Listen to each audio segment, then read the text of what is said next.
Welcome everybody. I think the programme for this morning, we have a few opening remarks. We're delighted to have with us Professor Jeff Layer to open the programme today, as well as Thomas Pichet from the FGMC programme. Our project manager Aurelian will also be saying a few words, and I have the honour of giving a few welcome remarks as well.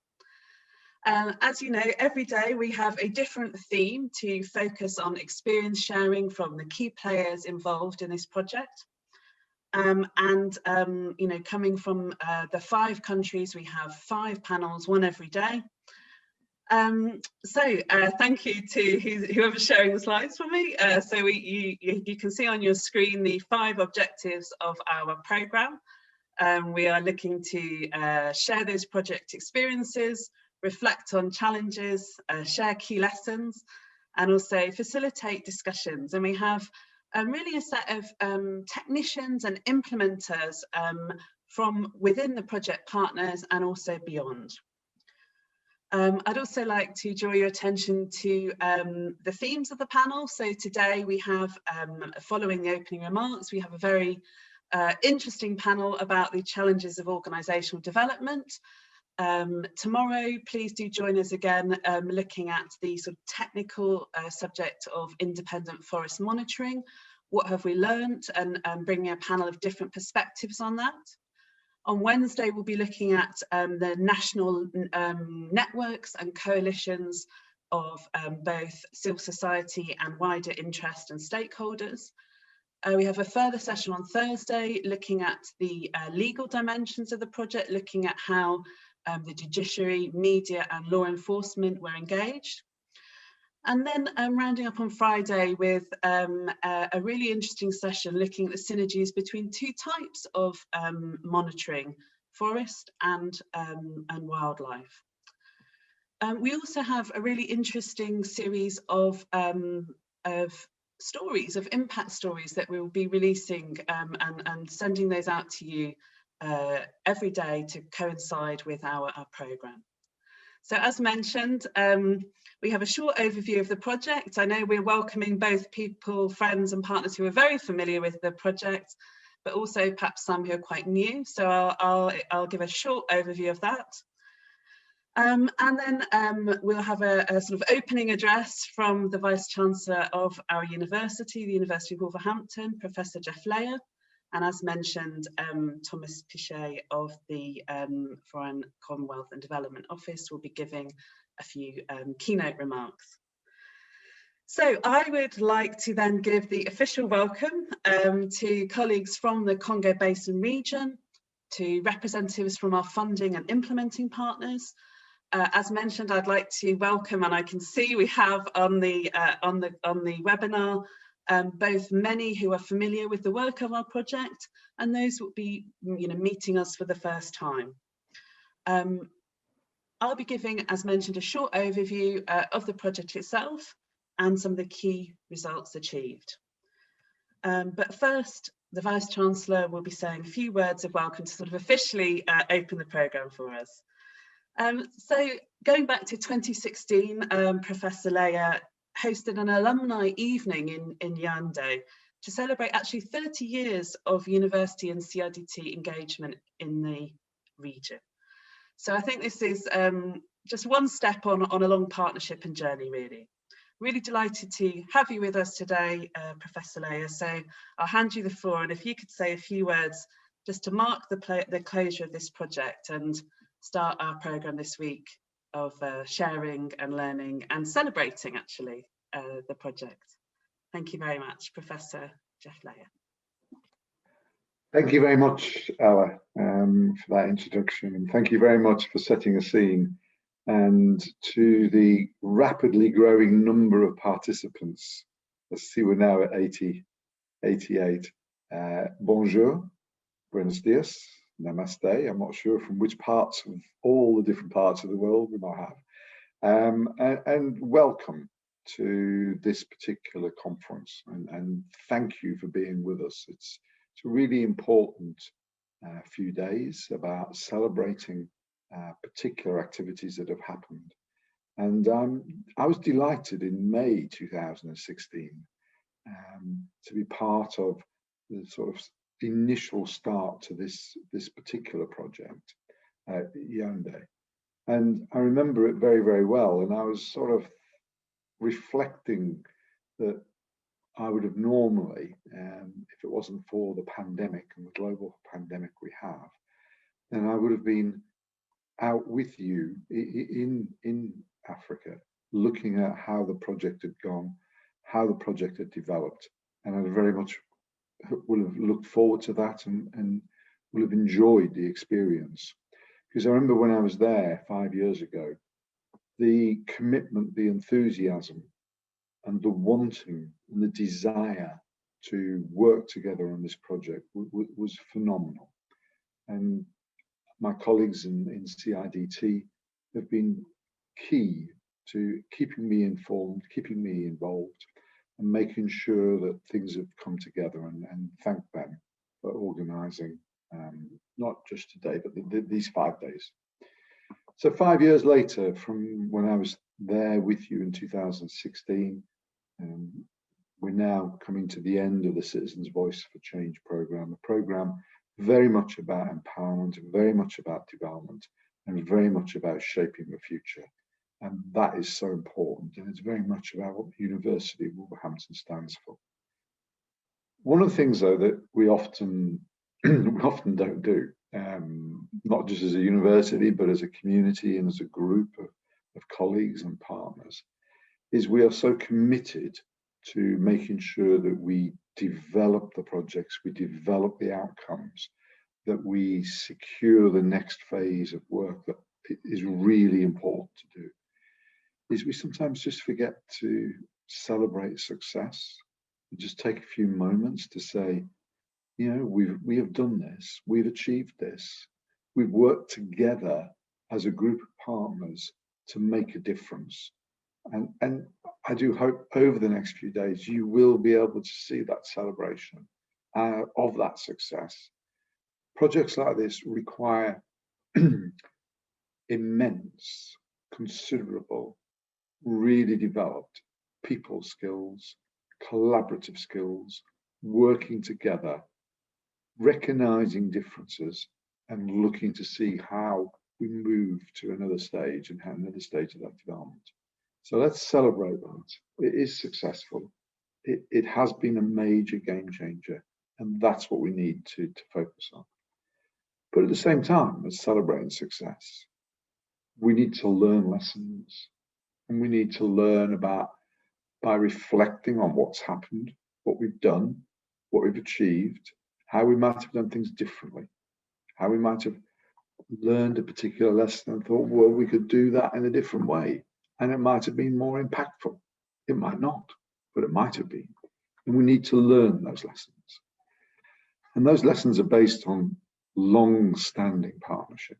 I think this is about the fourth incarnation of this particular type of partnership, with new partners coming in. It's seen engagement with governments and NGOs, which has been really powerful, both nationally and regionally, to make a difference, to make a change. And I've regularly looked at and reviewed and read Aurelian and colleagues' updates, which have been really important. I'd like to thank the funders, the European Union, the Foreign Commonwealth and Development Office of the UK, and everybody else. And think over the next few days, we can take the lessons we've learned into the next phase of the FGMC programme, which is crucial and important to engagement across the world.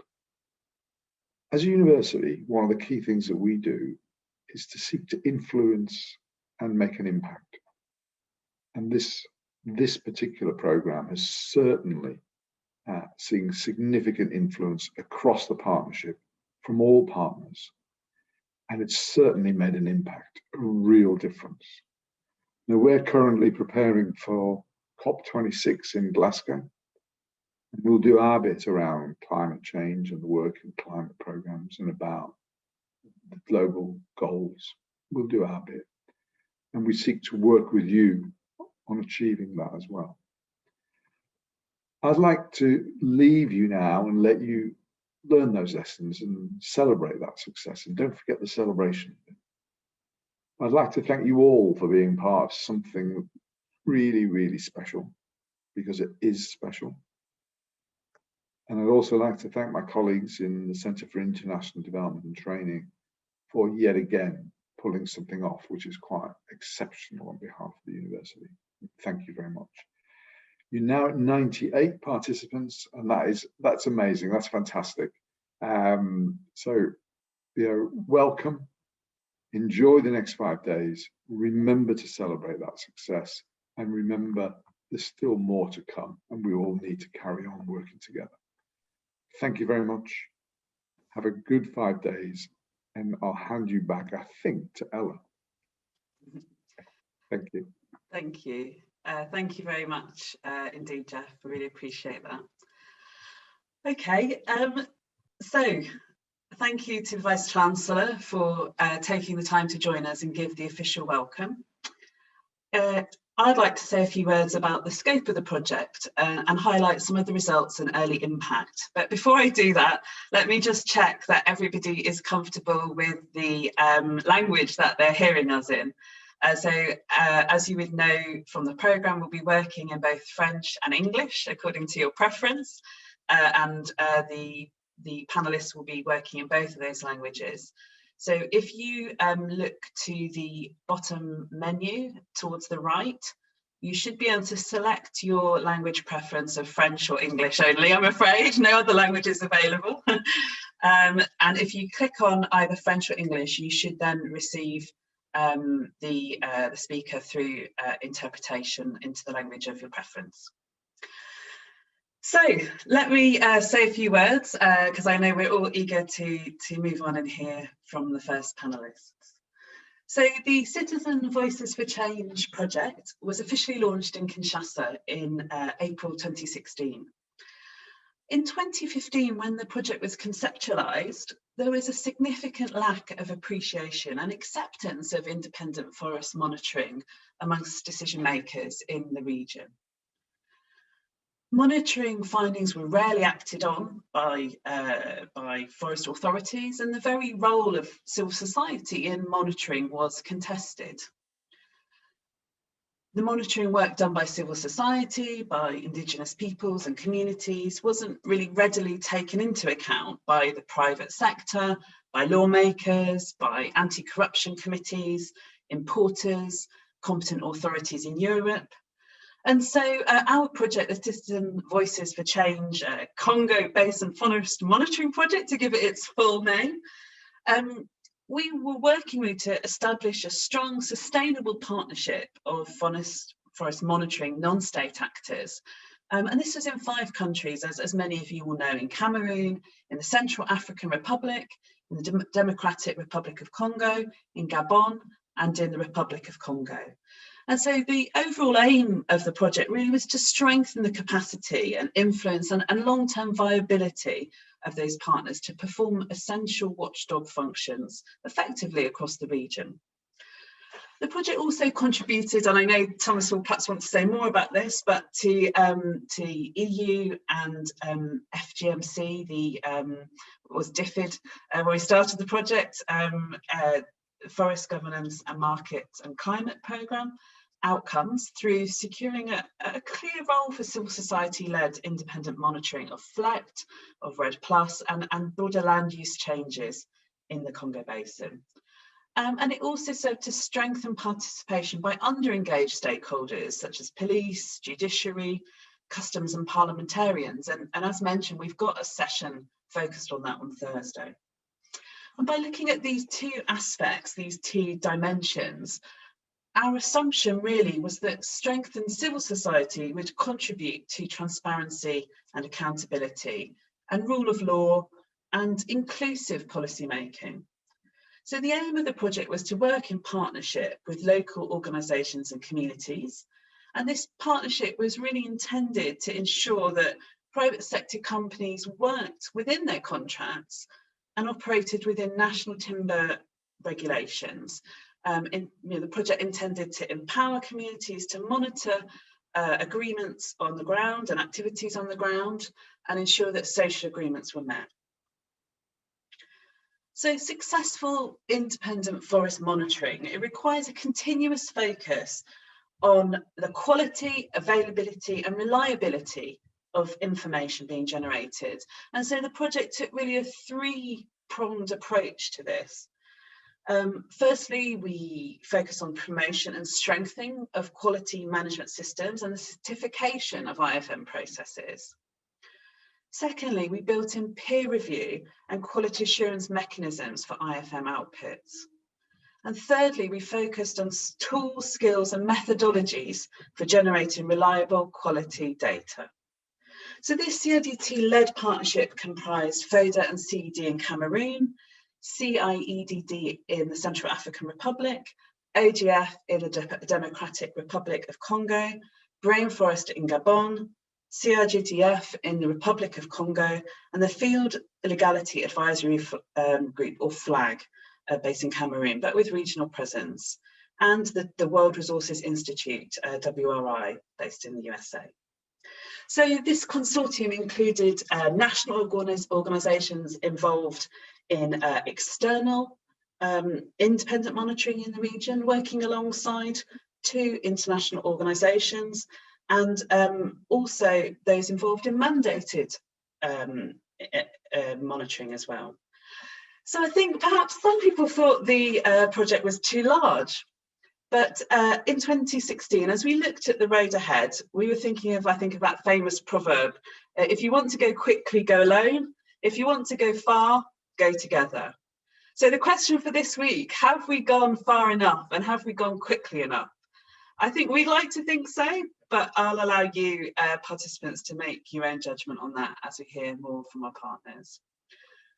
Let me quickly move on. We're now in 2021. I'd like to just very briefly look back at this 4-year project and give a very quick and only partial snapshot of results. 100% of targeted organisations in the Congo Basin improved their level and quality of engagement in forest monitoring and in national forest governance processes. The capacities of 7 civil society platforms, national networks, were strengthened in independent forest monitoring and advocacy. Significant contributions to various reform processes, including the new forest code in Congo, CAFI processes in Gabon, implementation of transparency annexes in CAR and Congo, anti-corruption and RED+ strategies in Cameroon. 3 IFM thematic networks were either created or re-energised in Cameroon, DRC, and perhaps most importantly at regional level.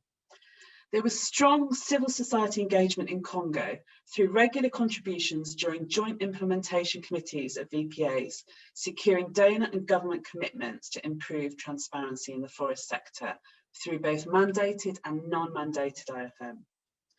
In DRC, the local platform held government to account regarding award of forest concessions, which ran contrary to national legislation and moratoriums.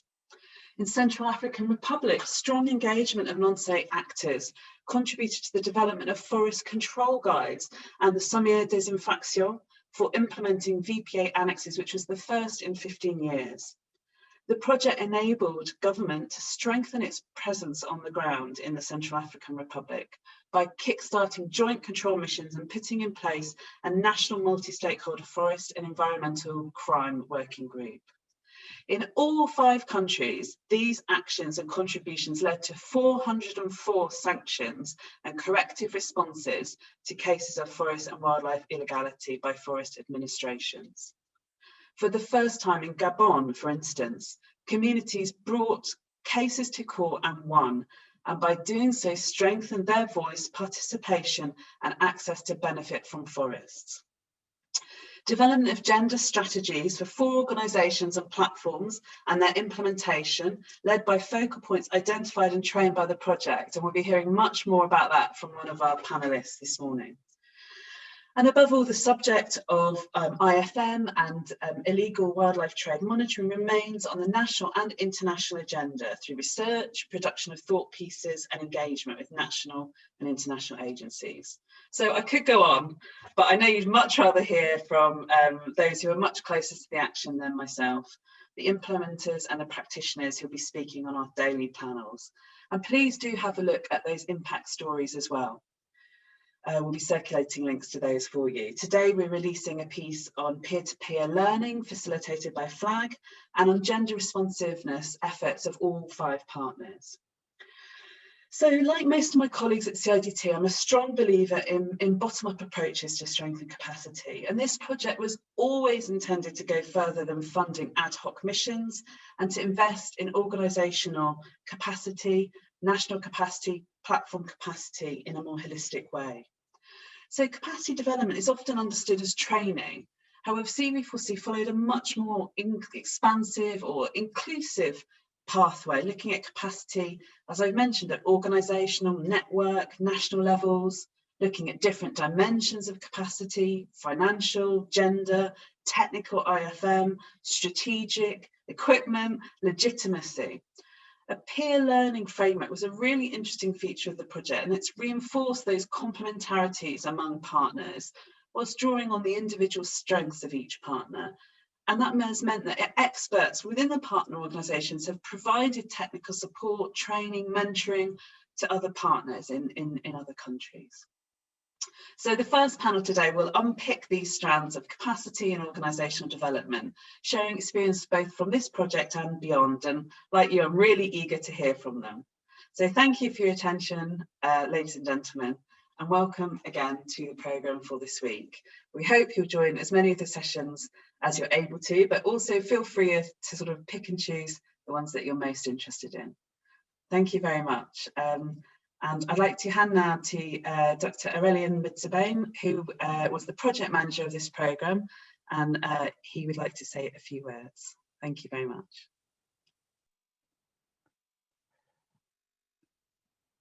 Thank you very much, Ella, for the opportunity to speak this morning. Thank you to everyone for joining this webinar. And because we are looking at the time, I think we will just ask the representative from the FGMC FCDO, a program who's been a key supporter of the Citizen Voices for Change project, Thomas Pichet, to give us his keynote statement. Thomas, please. Merci Aurélien et bonjour à tous. J'imagine une salle avec une centaine de personnes dans une capitale d'Afrique centrale. Je crois qu'on serait tous très heureux de pouvoir se retrouver. Je pense que ce n'est que partie remise. Mais en attendant, on va essayer de faire le mieux des quelques jours qui viennent. Et je tenais d'abord tout à fait à remercier l'équipe de CIDT pour organiser ces journées qui culminent en fait un projet effectivement soutenu par la coopération britannique en partie et aussi par l'Union européenne. Et je crois effectivement, comme Léla l'a souligné, on a vraiment des succès et on a, je crois, surtout un programme qui a permis de mieux réfléchir de manière stratégique à la façon dont l'observation indépendante s'organise et se met en œuvre dans les pays du bassin du Congo. On m'a demandé de donner une petite réflexion sur l'observation indépendante, quelques minutes. Je suis une personne qui a une connaissance un petit peu de l'extérieur du processus. Donc, je vais vous donner une vision un peu subjective et un petit peu personnelle. Deux éléments, ça n'engage pas la coopération britannique, je tiens à le dire, d'abord. Et je vais couvrir, je crois, 3 éléments. Le premier, c'est revenir sur peut-être un peu les perspectives de l'observation indépendante. Qu'est-ce que je vois venir comme éléments qui, je crois, vont renforcer l'importance de l'observation indépendante dans les années à venir. Je voulais aussi parler un petit peu de la redevabilité, à savoir un peu comment on rend des comptes dans le domaine de l'observation indépendante et aussi dans l'environnement de la gouvernance forestière en général. Et puis aussi terminer par peut-être quelques défis qui vous seront, j'en pense, très familiers, mais il est important aussi qu'on en parle et je pense que certains seront, je l'espère, couverts dans les prochains jours. Donc, en termes de perspective, je voulais d'abord vous évoquer quelque chose peut-être qui vous est déjà familier, l'idée que du côté du Royaume-Uni et de l'Union européenne, il y a un cadre législatif qui est en train d'évoluer, qui vise à prendre en compte de plus en plus la déforestation dans le cadre des chaînes d'approvisionnement, non pas que du bois, mais de toutes les commodités, comme on dit en français, de toutes les denrées qui impliquent un impact sur la forêt. Et donc, on parle par exemple du soja, on parle parfois du cacao, on parle du café aussi, on parle bien sûr de l'EVA, on parle du palmier à huile, évidemment, et aussi parfois dans certaines zones géographiques de l'élevage. Donc, ce que je veux dire, c'est que le cadre juridique est en train d'évoluer, à la fois au niveau de l'Union européenne avec des considérations, des lois qui vont être sans doute présentées à l'été prochain. Au niveau du Royaume-Uni, ce sont des choses qui sont en cours de développement. Et pourquoi c'est important pour vous? C'est que quand on légifère dans les pays du Nord, qui sont les pays consommateurs de certains produits, eh bien forcément, on regarde vers les pays qui sont les pays producteurs. Et c'est important que vous, étant société civile du côté justement de ces pays qui produisent ces denrées, qui ont la ressource forestière aussi, qui est parfois en danger, eh bien que vous puissiez comprendre la dynamique et qu'au-delà même de la question climatique, et vous savez qu'à Glasgow, en novembre prochain, il y aura la prochaine COP, comme on dit, qui est en fait l'événement annuel qui, cette année, va reprendre un peu les engagements de la COP de Paris il y a 5 ans, et sur le plan climatique, voir un peu comment chacun a avancé. Et dans vos pays, il y a normalement des processus qui visent justement à réfléchir sur les engagements qui sont pris au niveau climatique. Mais l'intérêt des législations dont je parle, c'est qu'elles font référence non pas seulement au climat, qui est essentiel, mais aussi aux questions de chaîne d'approvisionnement. Et là, forcément, ça vous parle parce que dans l'observation indépendante, qui s'est beaucoup concentrée sur les questions de filière bois actuellement, eh bien, quand on parle d'autres commodités, on est sur des dynamiques un peu similaires. Donc, sachez que le paysage est un petit peu en train de changer et que de plus en plus, les sociétés en Europe, un peu sur le mode du règlement bois de l'Union européenne, vont être appelées à savoir d'où vient leur produit, à être en mesure d'estimer l'impact sur la forêt et dans quelle mesure il contribue à la déforestation. Donc, en fait, ce qu'il faut comprendre, c'est que le RBE, donc le règlement bois de l'Union européenne, est un petit peu précurseur. Et comme vous le savez, ça a été aussi un élément, le RBE, qui a appelé à beaucoup d'informations. On a cherché à savoir d'où venaient les produits, quels étaient les opérateurs qui étaient impliqués, quelles concessions, quelle conformité. Et vous, en tant qu'observateur indépendant, vous avez été en mesure d'apporter de l'information. Et ce que je sens venir, c'est que de plus en plus, on va avoir besoin d'informations crédibles, on va avoir besoin d'informations fiables, on va avoir besoin de partenaires dans les pays producteurs qui sont en mesure d'aider à avoir une vision d'ensemble de la conformité. Et c'est très important que vous saisissiez ce changement qui est en fait une confirmation quelque part que de plus en plus, on veut savoir d'où viennent les produits, on veut savoir s'ils sont conformes. Et ça, c'est quelque chose qui, je crois, est encourageant pour comprendre que votre rôle, tout le parcours que vous avez fait avec vos organisations dans le renforcement de la capacité, le projet CV4C qui vous a soutenu, toutes ces choses-là vraiment vont dans une direction qui se confirme. Donc ça, je crois que c'est une très bonne nouvelle. Donc, je voulais marquer aussi le fait que, en tant qu'entité, vos organisations de la société civile vont être appelées à participer à des dialogues nationaux pour pouvoir mieux appréhender l'impact justement sur la forêt de certaines denrées. Vous allez être aussi amené à amener de l'information. Et c'est là, encore une fois, je reprends les mots d'Ella, quand on parlait d'importance de la fiabilité de l'information, c'est absolument essentiel.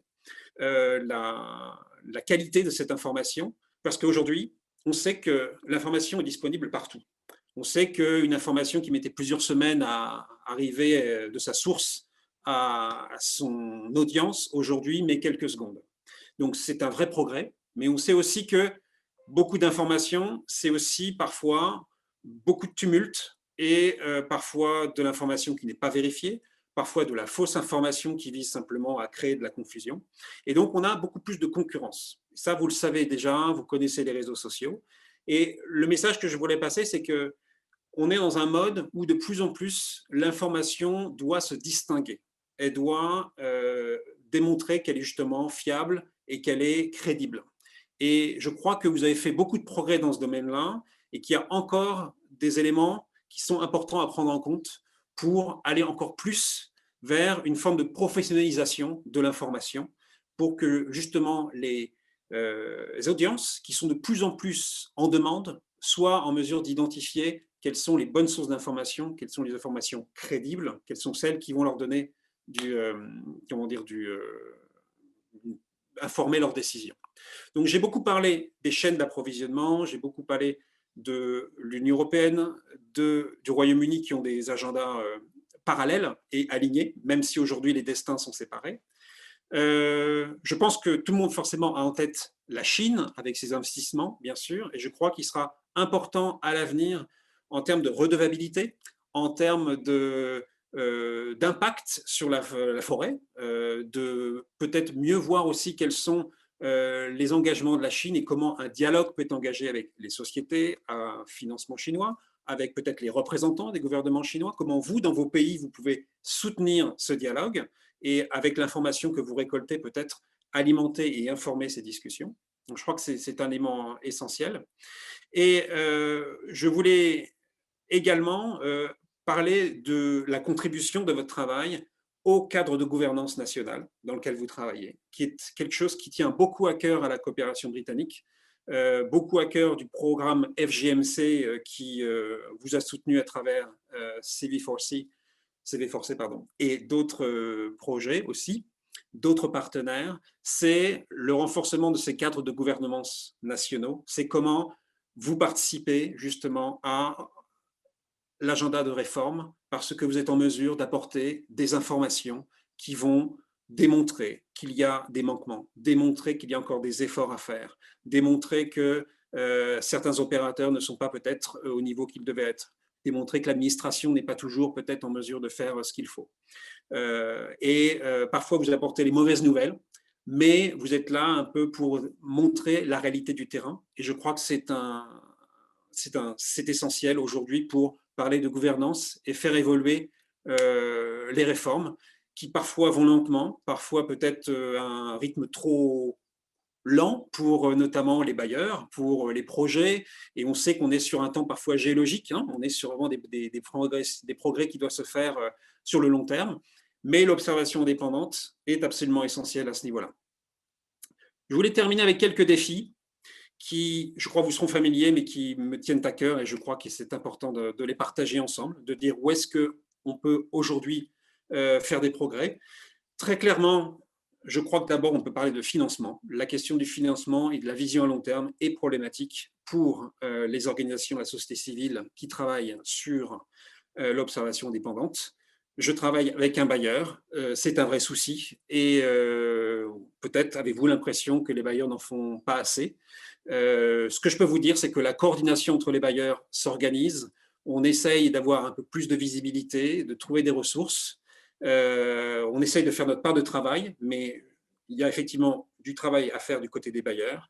Il y a du travail à faire du côté des organisations aussi que vous représentez, du travail pour se professionnaliser, pour démontrer que, encore une fois, les informations qu'on produit sont de plus en plus, je dirais, pertinentes et efficaces. Alors, il y a déjà des initiatives, je pense à la certification ISO, la mise en système. On a vu beaucoup d'évolutions dans les 20 dernières années depuis le principe de l'observation dépendante avec beaucoup d'appuis internationaux. Puis après, c'est devenu très national et maintenant on voit des initiatives qui sont indépendantes et très locales et qui soutiennent la gouvernance au niveau le plus proche du terrain, et ça c'est extrêmement encourageant. Mais c'est vrai que la question du financement aujourd'hui, je ne vais pas l'évader, elle est problématique, et je veux simplement dire qu'on essaie d'y réfléchir, et j'espère que vous aurez aussi l'occasion de réfléchir à des moyens, peut-être de trouver des systèmes complémentaires, parce que comme je l'ai expliqué, on parle forêt, on parle de bois, mais il y a d'autres sources d'intérêt pour l'observation dépendante, d'autres commodités, comme on dit. Il y a peut-être aussi l'agenda climat qui est en mesure peut-être de fournir des sources de financement, c'est possible. Je voulais aussi indiquer que vous travaillez dans un contexte difficile, un contexte sécurité parfois problématique. Et je voulais indiquer que du côté des bailleurs encore, il y a la conscience du travail de terrain que vous faites et du risque et de l'exposition de vos collègues ou de vous-même quand vous travaillez sur le terrain. Je voulais aussi évoquer le fait qu'on a certaines difficultés parfois en termes de coordination, ce qu'on voit dans certains pays, où on voit que les agents qui travaillent ou les opérateurs ou les acteurs de la filière qui travaillent dans l'observation indépendante sont parfois un peu en concurrence. Et donc, j'encourage vraiment à plus de coordination, plus de coopération, plus de vision commune.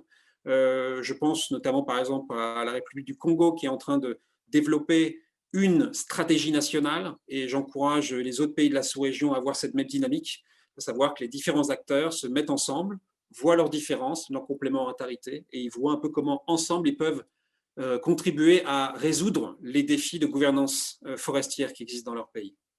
Voilà, je ne vais pas aller plus loin, je crois que j'ai pris déjà beaucoup de temps.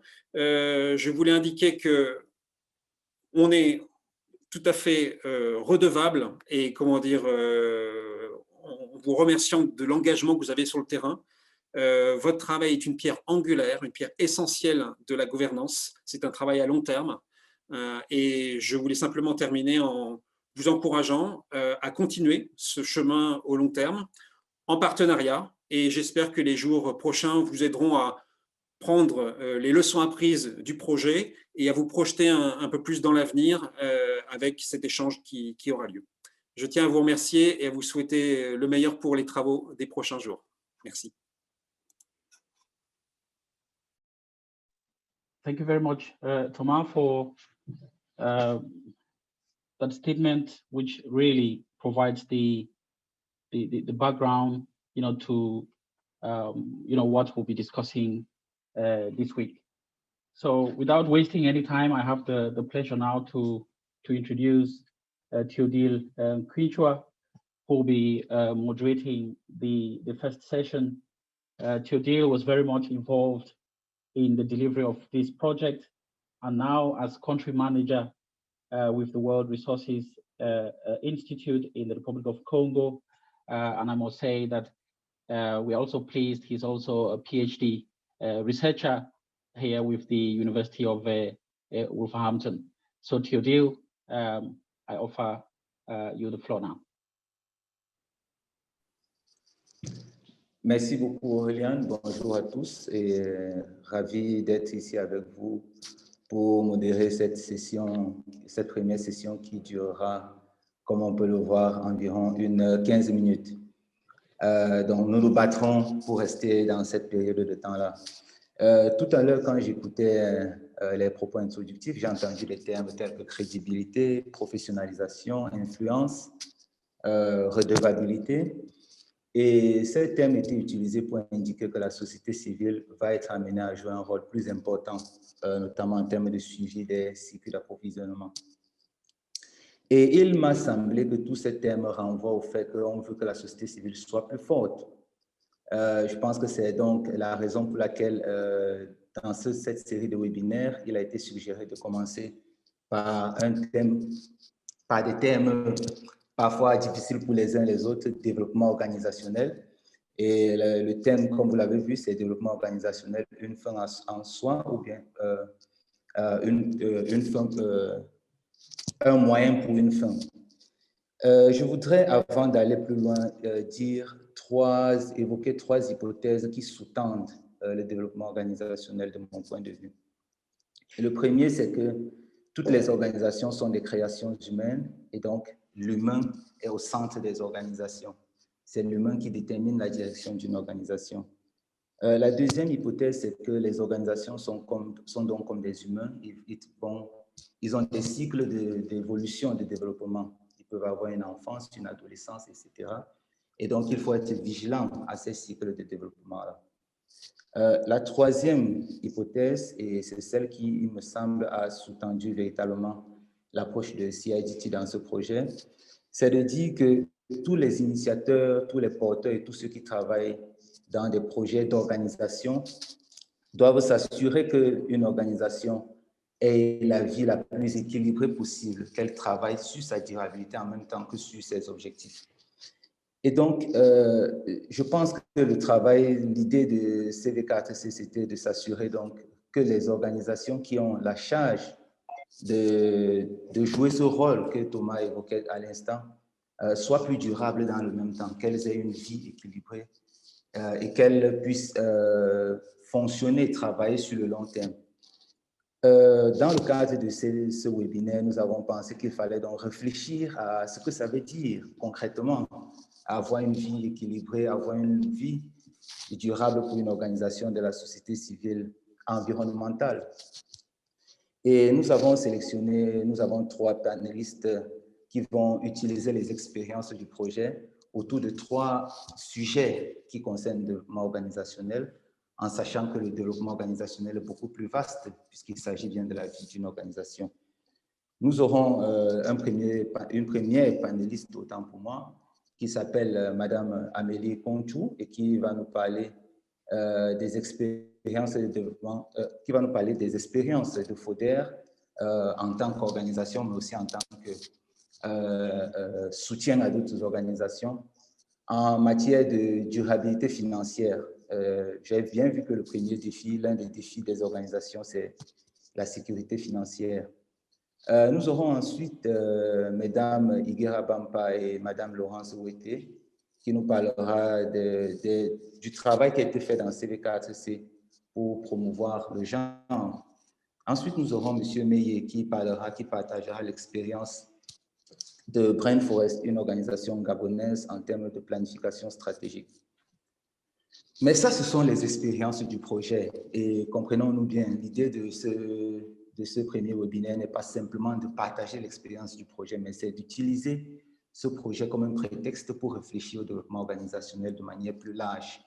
C'est pour cette raison que nous avons invité Madame Mireille Kaïdjamaï, excusez-moi Mireille, pour partager l'expérience de Well Grounded en termes de développement organisationnel, mais surtout ouvrir le débat sur ce qu'il faut faire pour s'assurer qu'une organisation soit bien développée, entre les guillemets, qu'une organisation soit durable, en sachant que la durabilité ici pourrait être, donc, comme on l'a dit, soit une fin en soi, mais surtout un moyen pour une fin. Tout à l'heure, je vous ai dit, nous ne disposons pas de beaucoup de temps, donc je vais être très court, je vais m'arrêter bientôt, je vais bientôt terminer mon propos introductif. Juste avant, évoquer 3 éléments de logistique. Le premier, c'est que les panélistes sont invités à faire leur présentation en 10 minutes maximum pour permettre à tout le monde de s'exprimer, mais surtout pour permettre aux participants de poser leurs questions. La deuxième information, c'est que ce webinaire est entièrement enregistré et je pense que CIDT nous enverra tous les éléments résumés de ce webinaire.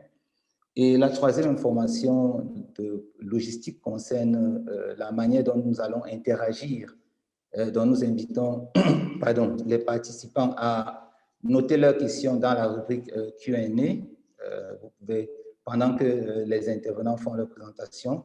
Et à la fin, je sélectionnerai quelques questions, quelques commentaires pour permettre rapidement aux intervenants de réagir. Après toutes les présentations, nous aurons quelques minutes pour échanger sur les grandes leçons apprises du développement organisationnel dans le cadre de CV4C, mais au-delà. Donc, sans plus tarder, je vais prier Madame Amélie Conchou, qui est responsable administrative et financière à Forêt et Développement Rural et qui totalise une dizaine d'années dans l'accompagnement aux organisations, mais aussi dans le développement de sa propre organisation, de nous parler de la question des financements, le nerf de la guerre. Amélie, si tu es prête, tu as la parole. Ok, bonjour Théodile. J'espère que on m'écoute. Bonjour à tous. Merci déjà de l'opportunité que vous nous donnez de partager l'expérience de FODER en matière de financement durable.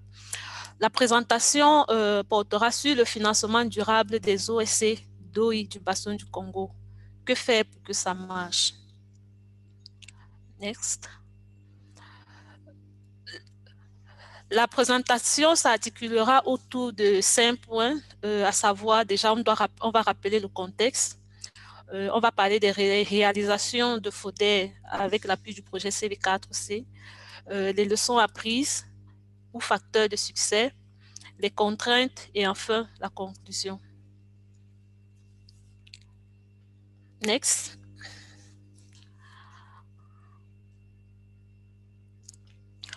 Nous avons remarqué que la crise financière mondiale a conduit au rétrécissement des financements pour les organisations de la société civile et encore plus pour les organisations de la société civile environnementale, du fait que les priorités des bailleurs sont de plus orientées vers l'humanité et la sécurité alimentaire. Or, nous savons que les OECDOI du bassin du Congo sont fortement dépendantes des subventions des bailleurs et des partenaires financiers. C'est le cas d'ailleurs pour FODER, où 96,81% des fonds mobilisés sur les 5 dernières années proviennent des subventions des bailleurs. De ce constat, il y a la nécessité pour les OSC environnementales du bassin du Congo de développer ou d'adapter leur stratégie de mobilisation de ressources afin de pouvoir assurer leur pérennité et la durabilité de leurs actions. Parlant des réalisations de FODER avec l'appui du projet CV4C, pour assurer sa durabilité financière et la durabilité de ses interventions, FODER s'est tout d'abord engagé à travailler sur son développement organisationnel qui se présente comme une condition préalable pour accéder au financement. Car nous avons remarqué que de plus en plus, les OSC sont appelés à satisfaire aux exigences de due diligence des bailleurs de fonds. La due diligence ici, c'est l'ensemble des vérifications qu'opèrent les bailleurs ou partenaires financiers pour s'assurer du niveau de crédibilité ou de développement organisationnel des partenaires avec lesquels ils souhaitent travailler. Le projet CV4C a de ce fait appuyé FODER dans l'élaboration de son plan stratégique de durabilité financière. Ce document est utilisé aujourd'hui pour la recherche des financements, pour la négociation des budgets et aide FODER à mobiliser plus de ressources. Le projet a également renforcé les capacités du personnel du FODER. Renforcement des capacités sur les procédures de l'Union européenne, qui est l'un des principaux bailleurs de FODER actuellement. Renforcement sur l'élaboration même des projets, sur les systèmes comptables, sur la communication, et sur la langue anglaise. Le projet CV4C a également contribué indirectement au développement organisationnel de 4 OSC locales partenaires de FODER, à savoir EcoDev, PAPEL, CETLA et SOE, à travers les formations et les coachings que FODER apporte à ces organisations. Aujourd'hui, on peut dire que la qualité des rapports et la qualité des pièces justificatives transmises à FODER sont nettement améliorées. Next.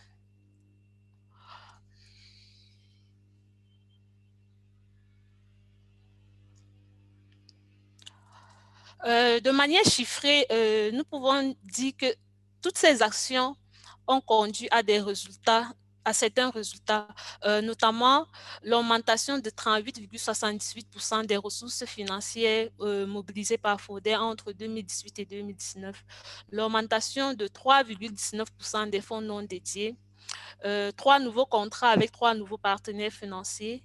On a 6 personnels de FODER qui ont amélioré leur capacité en communication et à l'élaboration des projets.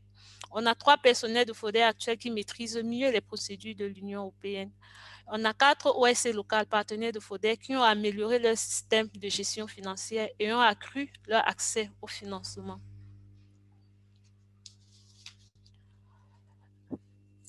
Parlant des contraintes, ici, là, on va relever des contraintes de 2 ordres, déjà au niveau du projet CV4C et de manière générale, tenant compte de notre expérience dans la gestion des projets.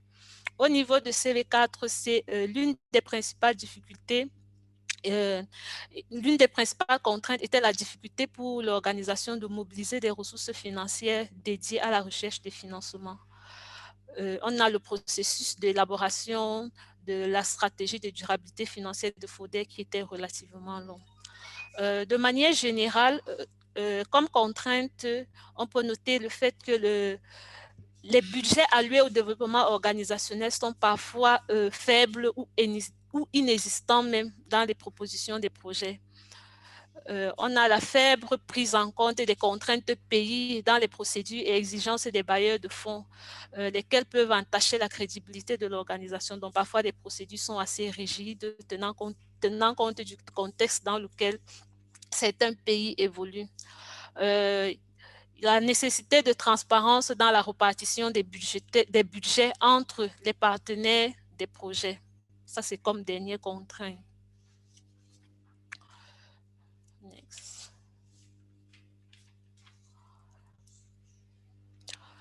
Parlant de leçons apprises, comme leçon apprise ou facteur de succès, on peut dire que pour que les organisations de la société civile environnementale puissent accéder plus facilement au financement, elles doivent accroître leur crédibilité vis-à-vis des bailleurs et partenaires financiers.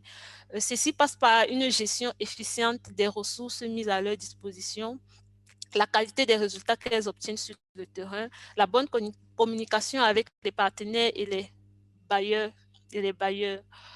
Les organisations doivent également être mieux structurées, c'est-à-dire des rôles et des responsabilités doivent être clairement définis. L'organisation doit pouvoir mettre en place un système de gestion efficace, c'est-à-dire une comptabilité à deux parties, un suivi financier, des contrôles internes réguliers. L'organisation doit également avoir des outils de gestion adaptés, développer des stratégies, développer ses procédures et ses politiques. Next.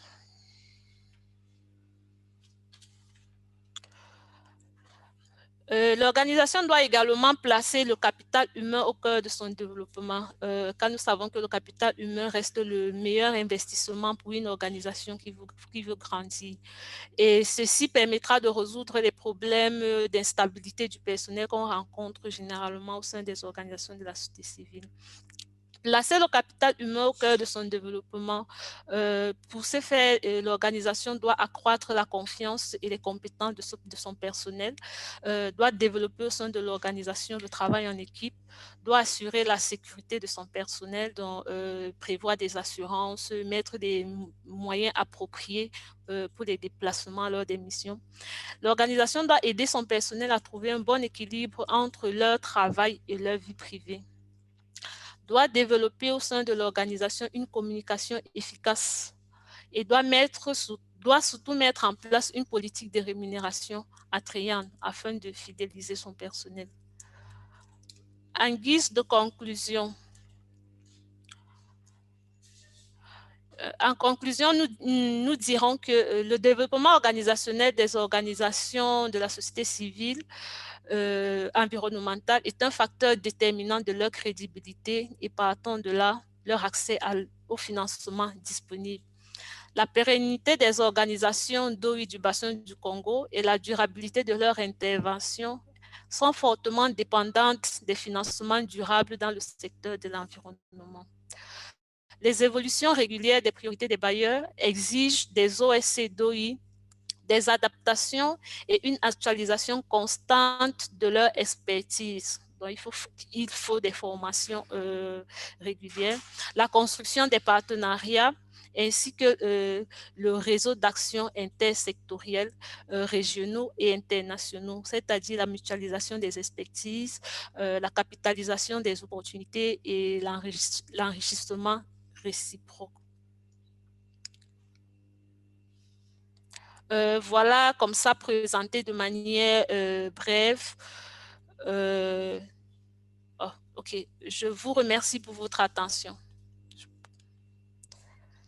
Merci beaucoup, Amélie. Merci pour cette excellente présentation. Je pense qu'il y a plein de choses à noter, à en tirer. Mais personnellement, je retiens que c'est vraiment un travail multidimensionnel et à plusieurs niveaux.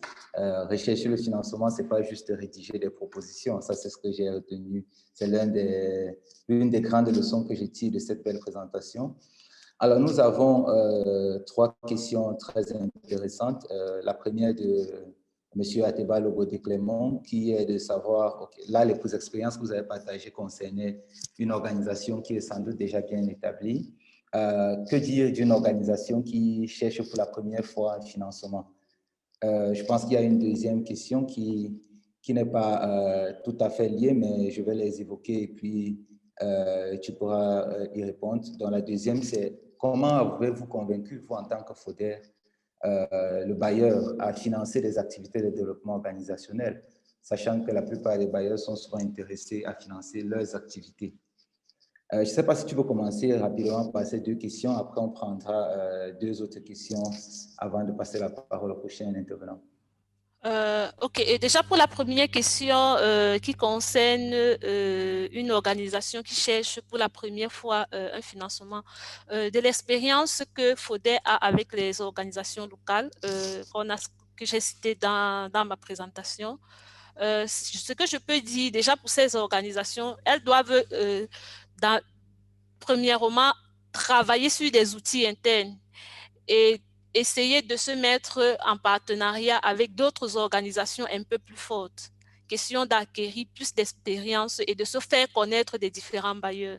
Donc ça, c'est ce que je peux apporter comme réponse concernant la première question.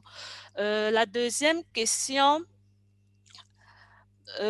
qui concerne comment convaincre le partenaire et pour appuyer les activités de développement organisationnel. Bon, ici, là, ce que je peux dire, si nous sommes porteurs du projet, c'est nous qui définissons les activités du projet.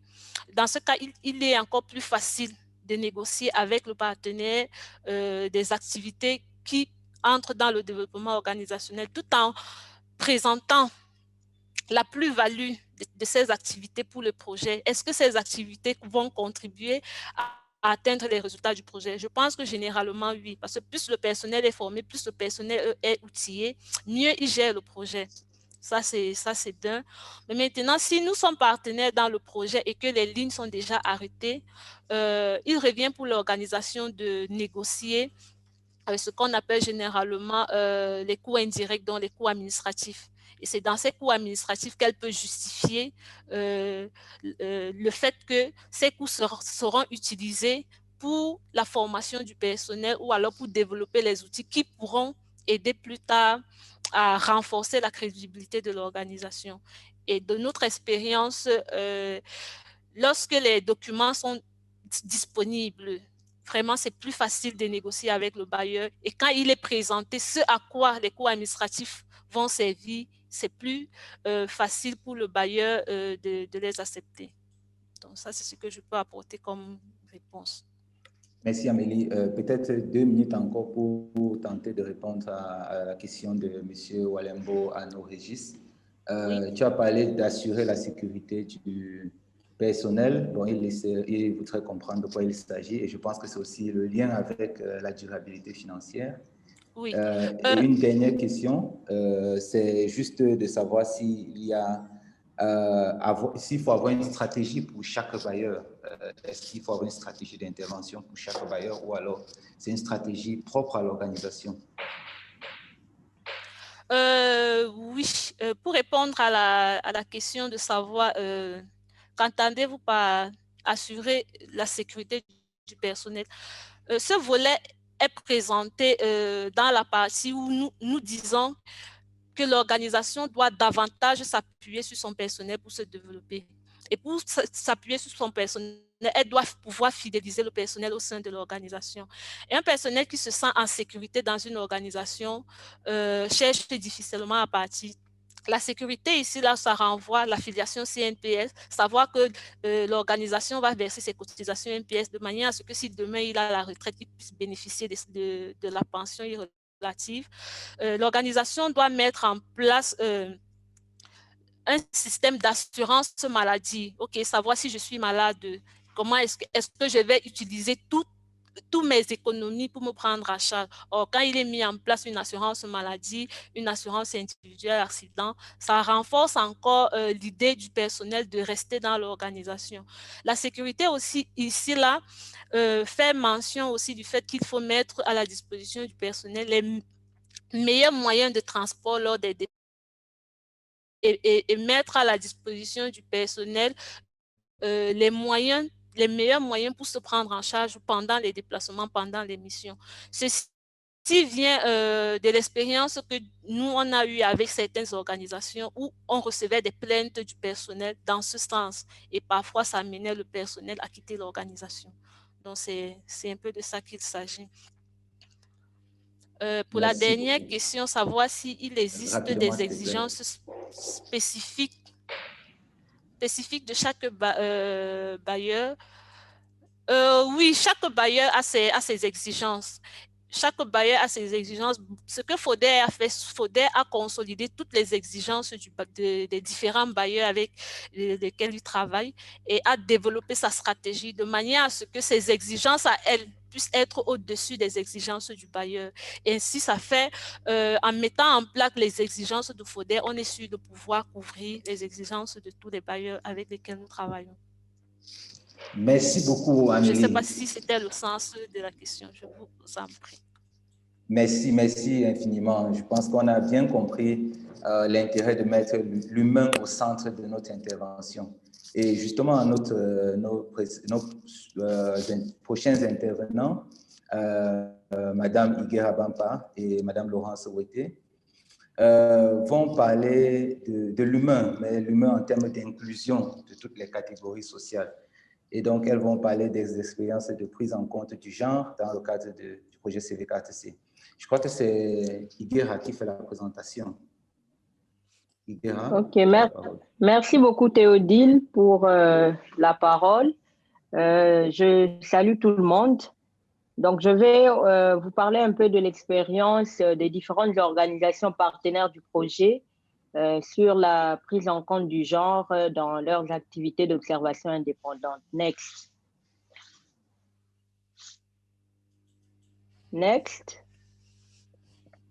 Et donc là, je vais rappeler un peu la notion de genre qui est devenue un peu familière pour un bon nombre de personnes qui sont dans la salle. Et ensuite, vous verrez comment nous sommes passés de l'indifférence à cette thématique du genre, à une sensibilité au genre. Nous ressortirons aussi les facteurs qui ont habilité ces changements-là, ainsi que les contraintes. Et nous chuterons par les leçons que nous tirons de cette adoption de l'approche genre par les différentes organisations et les efforts qu'il reste encore à fournir pour que cette inclusion soit idéale. Next. Donc, le genre, comme on en parle le plus souvent, renvoie aux attributs et rôles qui sont socialement construits sur base des différences biologiques entre les hommes et les femmes. Et il y a la CEDAW qui a rappelé qu'il engendre des rapports hiérarchiques entre ces deux groupes, ce qui traduit une répartition de pouvoir en faveur des hommes au détriment des femmes. C'est comme ça qu'on a tendance à confondre d'ailleurs le terme genre à celui de promotion de la femme. Et donc, il se différencie totalement du sexe, qui est un concept plutôt biologique. Le genre est plutôt un concept révisé du sexe. Il est plutôt un concept sociologique. Et donc, le projet avait estimé avec ses partenaires, que c'était un besoin prioritaire en matière de développement organisationnel. C'est pourquoi on va vous partager l'expérience des différentes organisations. Next. Et donc, au départ, vous me suivez? Au départ, il y a eu des changements vraiment importants alors que les personnes, lors de l'audit genre qui avait été fait auprès des différents partenaires, il y avait une certaine indifférence. Les gens estimaient que ce n'était pas une question prioritaire. Mais à notre grande surprise, du point de vue organisationnel, il a été demandé lors de l'audit genre que des stratégies genre soient développées pour les différentes organisations, ce qui a été fait, ainsi que les plateformes partenaires. Un travail de renforcement des capacités s'en est suivi, toujours sur la demande des différents co-demandeurs. Et il y a des outils innovants qui ont été développés à la suite de ce renforcement des capacités. Aujourd'hui, nous remarquons qu'il y a une minute genre au sein de l'organisation FODER qui permet à tous les membres de pouvoir évaluer un peu leur niveau de prise en compte du genre lors de ces échanges. L'OGEF, en tant qu'observateur indépendant mandaté, a dû développer un mécanisme d'intégration du genre à des missions pour lesquelles qui sont sous le lead de l'administration. Et au sein de Brown Forest et de FLAG, il y a une inclusion systématique dans tous les projets, au point où FLAG a intégré cela même dans son plan stratégique. Next.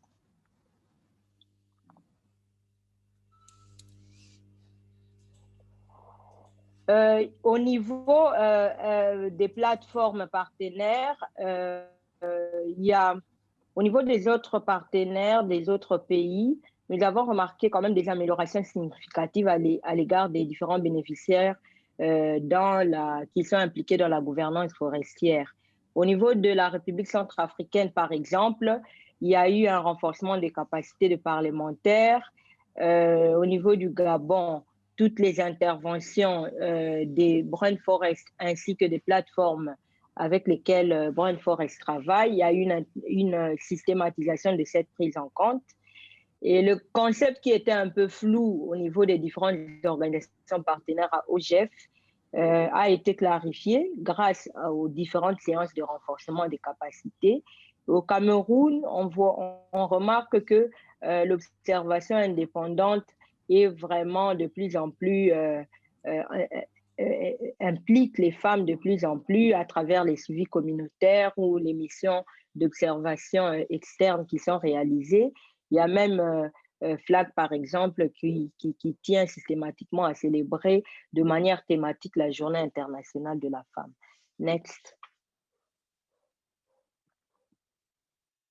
Et donc, de manière chiffrée, nous résumons tout ce que nous venons de vous raconter. Donc, d'un point de vue organisationnel, vous avez là résumé les différentes stratégies qui ont été développées, le nombre de personnes qui ont été renforcées par rapport à cette thématique, plus de presque la moitié des personnes impliquées dans ce projet. Et de nombreuses publications sur le genre ont été faites, environ 15, et des politiques genre qui ont été par la suite aussi développées. Next. De toute cette amélioration, il faut noter qu'il y a eu des facteurs qui ont facilité cela. Premièrement, il faut dire que les besoins en renforcement des capacités en genre ont été exprimés par les partenaires hommes et femmes impliqués dans ce projet. On a remarqué une très forte appropriation des bénéficiaires vu que la demande était ciblée sur leurs attentes. Et il y a un leadership fort qui s'est remarqué à partir des points focaux genre qui ont été désignés au sein des différents co-demandeurs du projet. Et cela a conduit à une réplication de cette inclusion du genre au sein des plateformes avec lesquelles ils travaillent. Il y a eu une forte adhésion des différents responsables des organisations co-demanderesses. Cela a facilité énormément l'intégration du genre dans le projet CV4C. Et il faut dire aussi qu'il y a une pertinence et une adaptation dans l'engagement du genre par rapport au contexte actuel dans la sous-région. Il faut noter qu'il y a quand même des facteurs contraignants malgré tous ces réponses, ces retours positifs.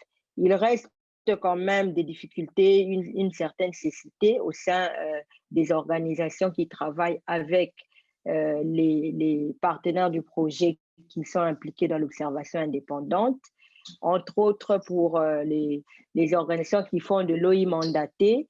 Ce n'est pas toujours facile de faire passer cela au niveau des administrations partenaires.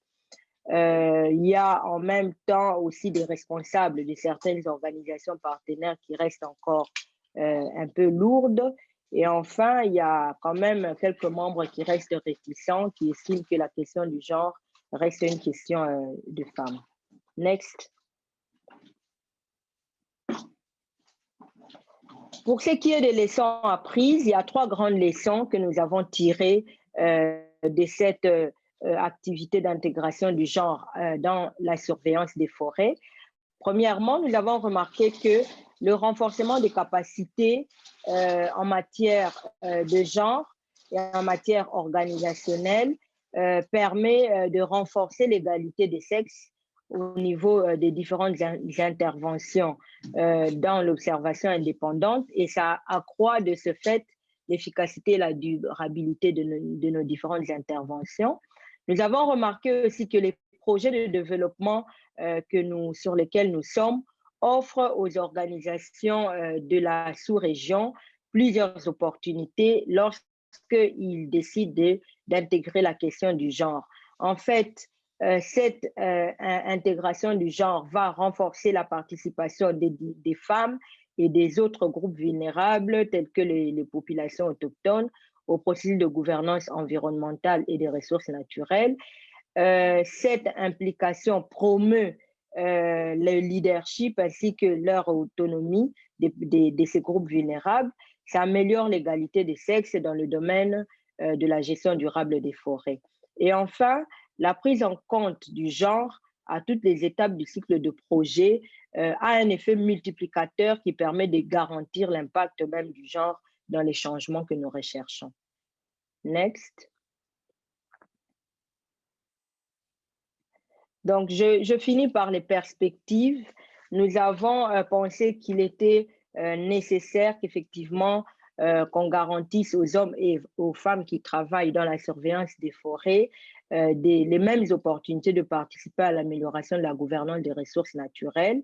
Cela devrait passer, par exemple, par la réforme de nos cadres législatifs, parce que dans la sous-région, la question du genre reste muette dans la plupart de nos lois sur la gestion des ressources naturelles.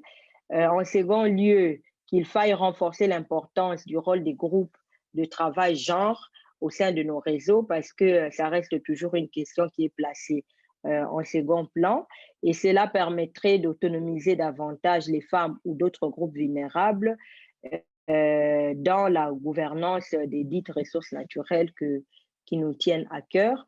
Et enfin, intégrer la dimension genre dans les différentes analyses contextuelles que nous faisons dans le développement de nos projets ou dans la mise en œuvre des interventions serait idéal, parce que cela permettra une meilleure appropriation des enjeux de genre et même des questions de la gestion des ressources naturelles au niveau local jusqu'au niveau étatique.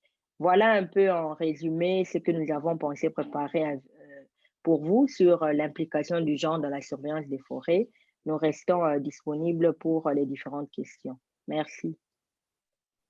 Merci beaucoup, Higuera. J'aurais dû préciser au départ que tu travailles pour l'Observatoire de la gouvernance forestière en République démocratique du Congo et que la co-présentatrice Laurence travaille à FODER. Merci vraiment d'avoir démontré que le genre n'est pas qu'une affaire d'hommes ou de femmes, mais c'est une question de rôle, de prise en compte des rôles, donc c'est une question sociale plutôt que biologique, ce qui permet aussi de vous comprendre qu'on puisse avoir cette discussion dans les organisations environnementales, parce qu'on avait l'impression que c'est des questions un peu taboues pour les organisations environnementales. Et justement, puisque l'atelier, ce webinaire, devrait nous permettre d'aborder des questions concrètes et pratiques, je pense qu'on va sélectionner 2 questions, n'ayant pas beaucoup de temps, qui vraiment nous renvoient à des aspects pratiques.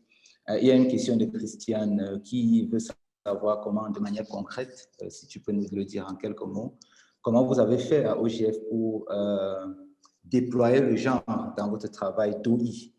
Et peut-être, si tu peux, en répondant à la fin, dire quelques mots sur la question d'Ariel de la FAO, de savoir qu'est-ce que ça a apporté concrètement, qu'est-ce que ça a eu comme plus-value en termes de l'OI que vous faites par rapport à l'OI classique. Donc, si tu peux prendre 2 minutes, s'il te plaît, pour élaborer dessus, ce serait vraiment intéressant. Merci. OK. Pour ce qui est de la question, je vais commencer par la question d'Ariel. La plus-value, c'est que Aujourd'hui, on parle beaucoup de questions comment que chaque partenaire, chaque groupe devrait profiter. OK, il y a Laurence qui me signale qu'elle pourra répondre à la question d'Ariel.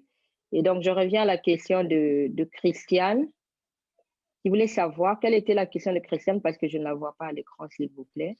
Non, concrètement, qu'est-ce que vous avez fait pour intégrer le genre dans l'OI que vous faites à OGF? OK. Dans l'OI que nous faisons à OGF, nous faisons de l'OI mandaté, c'est-à-dire de manière conjointe avec l'administration des forêts. Déjà, avant ce projet, il y avait une difficulté de pouvoir, disons, impliquer les personnes sur base de leurs compétences, c'est-à-dire hommes comme femmes. Et donc, en général, les femmes étaient mises à l'écart. Et donc, nous avons déjà commencé par, comme nous préparons les missions avec l'administration, suggérer que les missions soient mixtes de façon à ce que la mixture ne soit pas simplement du point de vue de la qualité, mais aussi du point de vue de la disponibilité des personnes. Donc, quand une femme est disponible et qu'elle peut offrir sa compétence en tant que forestière ou en tant que juriste, déjà, elle pouvait être alignée pour la mission. Et donc, là où on avait plus de pouvoir, c'est du côté de notre équipe. Donc, nous, déjà, au GEF, nous avons veillé à ce que les équipes soient toujours mixtes. Donc, il y ait autant dans l'équipe, hommes comme femmes. Pourquoi?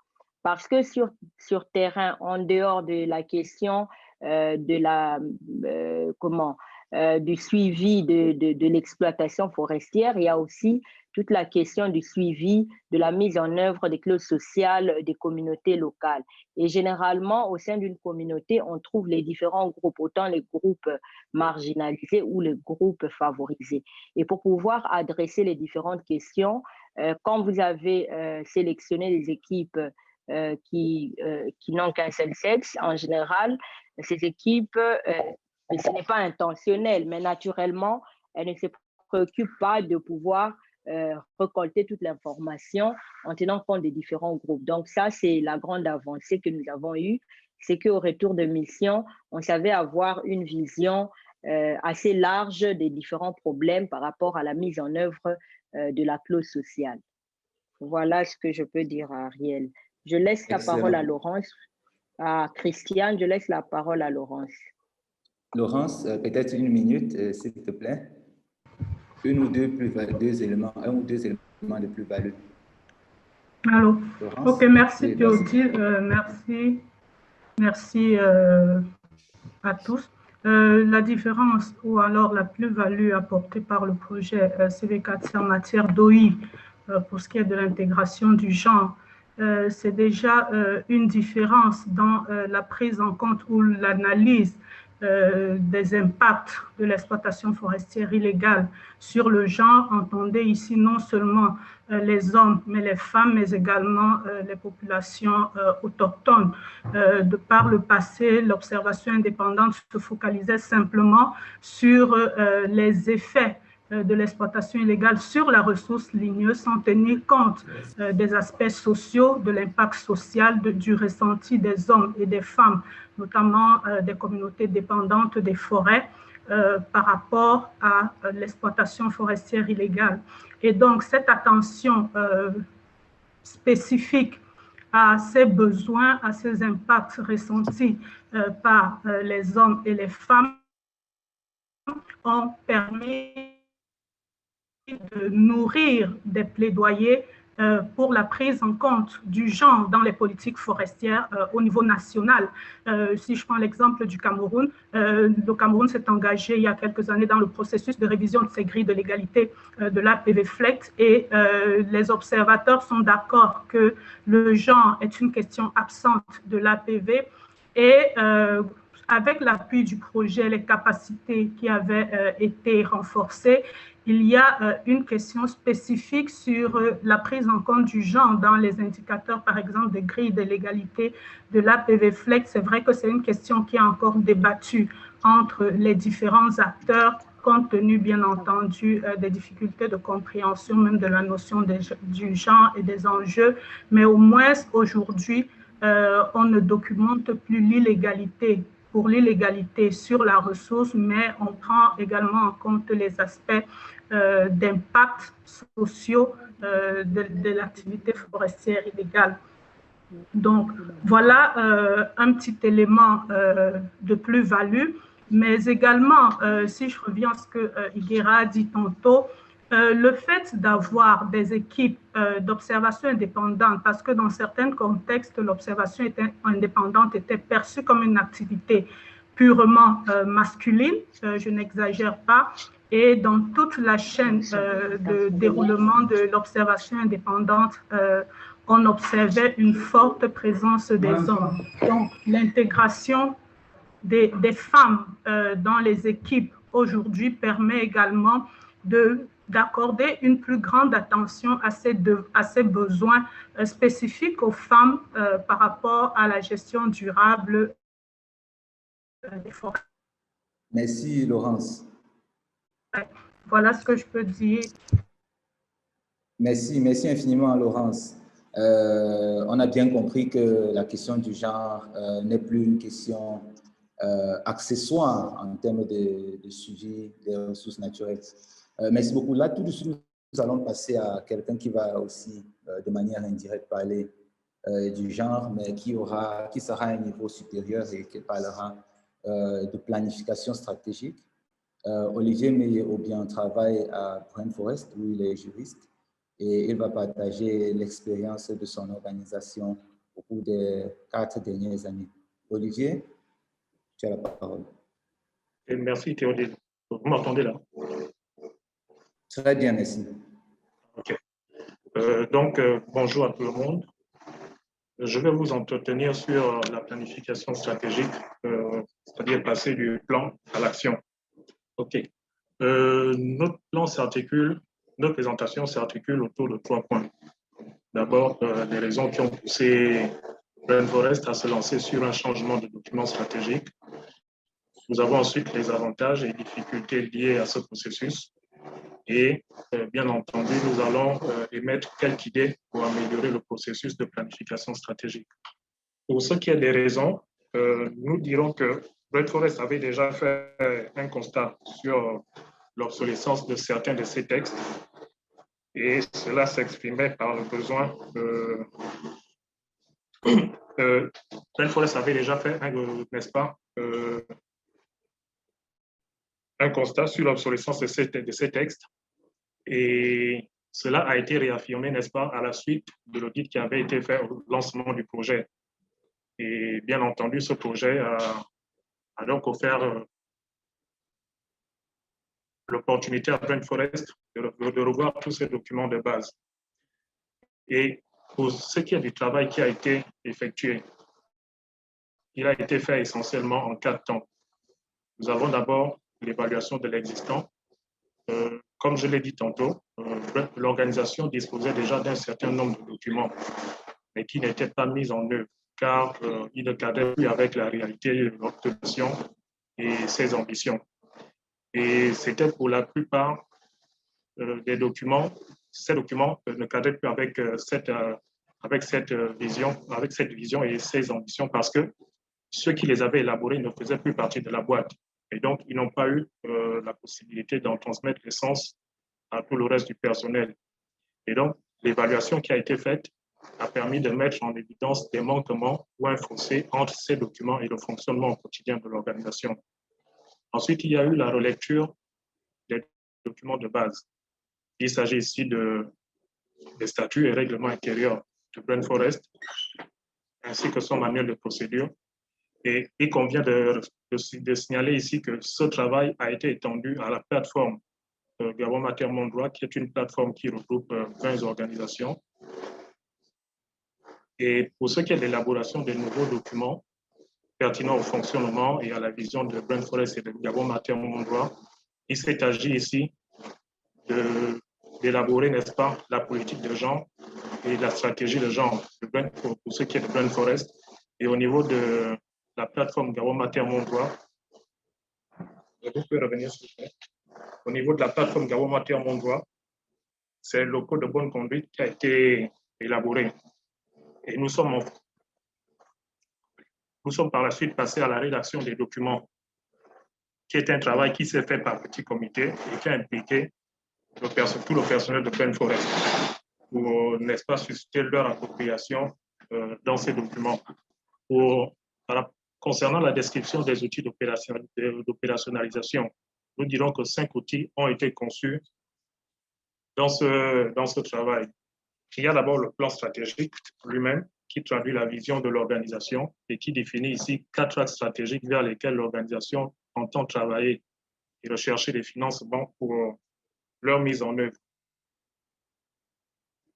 Il y a ensuite le manuel de procédure qui met en évidence les différentes procédures de fonctionnement de l'organisation au quotidien. Et c'est ce document qui définit qui fait quoi et comment on le fait. Il y a eu, après, les statuts et règlements intérieurs qui sont les documents de constitution de l'organisation, c'est-à-dire ce qui a amené l'organisation à être créée. Ils présentent les objectifs principaux de l'organisation et les différents organes qui la composent. Nous avons aussi la politique et stratégie genre qui traduit la vision de l'organisation à intégrer le genre au sein de l'organisation et dans ses activités. Ici, l'organisation voulait avoir un fil conducteur pour encadrer ces différents aspects de prise en compte du genre, car ce n'était pas systématique. Enfin, il y a eu l'organigramme, qui est la structure même de l'organisation et la déclinaison des différents postes. Concernant les avantages et difficultés liées à ce processus, je crois que là, en fait, là, c'est le mauvais document que vous avez projeté, j'avais renvoyé le bon. Bon, concernant les avantages, nous dirons ici que le plan stratégique en lui-même, c'est un outil qui permet à tous les membres de l'organisation de parler d'une même voix, car tous disposent d'un même point de référence. Et comme facteur de succès ici, nous pouvons parler de la prise en compte des aspects de transparence. Et maintenant, pour ce qui est, pour ce qui est des difficultés liées à ce processus, nous dirons ici qu'il n'y a pas eu de validation participative des outils conçus parce que le principal problème qui a été enregistré ici, c'était que ce travail semblait être celui du seul personnel du projet. Et il y a également eu une faible vulgarisation de ces différents outils et une application légère de certaines dispositions dans le cadre du fonctionnement de l'organisation. Next. Pour ce qui est des outils pour améliorer le processus de planification stratégique, nous en avons énuméré quelques-unes ici. Déjà commencer par dire que le processus de planification stratégique doit être à l'initiative de l'organisation. Or, dans le cas d'espèce, ça a été plutôt dans le cadre d'une activité du projet. Il faut également un suivi de la mise en œuvre de ces différents outils, c'est-à-dire définir une planification. C'est bien, comme on l'a souligné, mais il faut également en assurer le suivi, sinon ça reste de beaux documents dans les bureaux. Comme ça a été le cas avec le plan stratégique qui a été produit au départ à Brain Forest, qui date de 2012. Il faut également évaluer et avoir la possibilité de le mettre à jour au besoin et de ne pas rester figé sur un axe qui cadre, même si celui-ci cadre avec le travail traditionnel de l'organisation. Il faut également une actualisation et validation participative de l'ensemble des documents, vulgarisation par tous les canaux de communication, la redéfinition de la structure organisationnelle afin de l'arrimer au nouveau programme et trouver des ressources pour financer le plan stratégique. Que prendre en compte ici pour que ça marche rapidement? Comme nous l'avons dit, il s'agit d'un processus et ça ne peut pas marcher rapidement. C'est fonction du contexte, de l'appropriation par l'organisation de cette planification et des possibilités à le mettre en œuvre. Donc voilà, résumé en quelques lignes. Next. Donc voilà, résumé en quelques lignes, l'expérience de Brain Forest concernant la planification stratégique. Merci. Merci beaucoup, Olivier. Merci pour cette excellente présentation et désolé qu'il y ait eu une erreur sur le fichier envoyé, mais on a bien vu ta capacité à t'adapter. Merci pour cette présentation qui montre bien que la planification stratégique, c'est un processus. Il faut de la patience, il faut de l'énergie. J'ai 2 questions. Il y a plusieurs questions, mais désolé, on ne pourra pas les prendre toutes. Je vais te suggérer juste de dire en quelques mots ce que le plan stratégique, comment le plan stratégique a influencé votre travail. Est-ce qu'il y a des faits? Est-ce qu'il y a un exemple? Tu as cité quelques petits éléments, mais est-ce qu'il y a un exemple particulier qui te vient en tête? Et puis, la deuxième question que je voudrais que tu regardes, la première était de Hervé Moupin, et la deuxième est de Stanislas Ndomakra. Tu as cité le plan stratégique et plusieurs autres documents. Est-ce qu'il y avait, comment vous faisiez le lien entre tous ces documents-là? Si tu peux prendre environ 1 minute 30 secondes pour répondre, ce serait pas mal. Merci. OK. Peut-être tu reviendras. On peut garder ces questions-là. Je vais te donner 2 minutes après la présentation de Mireille, le temps que tu regardes ta connexion Internet, et puis tu reprendras la parole d'environ 10 minutes si ça ne te dérange pas. Merci encore pour ta présentation. Oui, Olivier? Oui, en fait, ça se coupe un peu. La connexion est instable ici. D'accord, j'ai compris. Prends 10 minutes juste pour régler les problèmes de connexion. Je te redonne la parole tout à l'heure après la présentation de Mireille. Merci encore. Donc, nous allons passer la parole tout de suite à Mireille Kaï Jamaï, qui est co-directrice de Well-Grounded. Tout le monde connaît Well-Grounded. C'est un peu par Well-Grounded que le DO, développement organisationnel, est entré au sein des organisations environnementales dans la sous-région. Mireille, tu as écouté les différents intervenants. Maintenant, nous voudrions que tu partages un peu quelques leçons que vous avez apprises au cours des dernières années, un peu plus de 10 ans d'ailleurs. Si tu peux prendre 10 minutes pour le faire, maximum, ce serait bien. Ensuite, on prendra Olivier pour 2 minutes. Mireille, tu as la parole. Merci beaucoup Théodile pour de nous avoir donné cette occasion de venir partager notre modeste expérience de l'accompagnement en développement organisationnel. Donc, je vais vous faire partager quelques réflexions en fait qui à la base évidemment sont des réflexions que nous avons pu faire nous-mêmes au niveau de l'organisation, mais c'est surtout là, pour le coup, pour l'occasion, en termes de présentation aussi, ma réflexion personnelle, si je peux dire ainsi. Alors, on va essayer de décortiquer 2-3 choses, parce que parler du développement organisationnel, c'est ouais, de quoi est-ce qu'on parle en fait? C'est toujours un peu compliqué. Il y a beaucoup d'incompréhension quand on parle du développement organisationnel. Et pour moi, c'est dû au fait qu'il y a 2 mots là-dedans, développement et organisation, qui eux-mêmes sont sujets à beaucoup d'interprétations. Donc, si on prenait une personne lambda dans la rue, on lui posait la question, pour toi, le développement, c'est quoi? On va avoir plusieurs réponses, mais les premières qui vont arriver vont être surtout le progrès, la modernité, les routes bien faites, l'accès aux soins, et là, c'est le développement au sens large au niveau de la société. Et du coup, j'aimerais reprendre ou citer Julius Nyerere, qui est le premier président de la Tanzanie, qui avait déclaré, je le cite, car la vérité est que le développement signifie le développement des personnes. Les routes, les bâtiments, l'augmentation de la production et d'autres choses de cette nature ne sont pas du développement, mais ce sont des outils du développement. Donc là, on est en train de le voir au niveau de la société, mais quand il s'agit des organisations, qu'est-ce qu'on met derrière développement? Est-ce que c'est la croissance du nombre des bailleurs, du chiffre d'affaires, si on peut l'appeler comme ça, en tout cas du portfolio? Est-ce que c'est le nombre d'activités qu'on fait? C'est le nombre des membres de l'équipe, etc. Donc, reste point d'interrogation en fait. Du coup, donc ça, c'était le premier mot qui est lui-même porteur de beaucoup de confusion. Un deuxième mot, c'est organisation.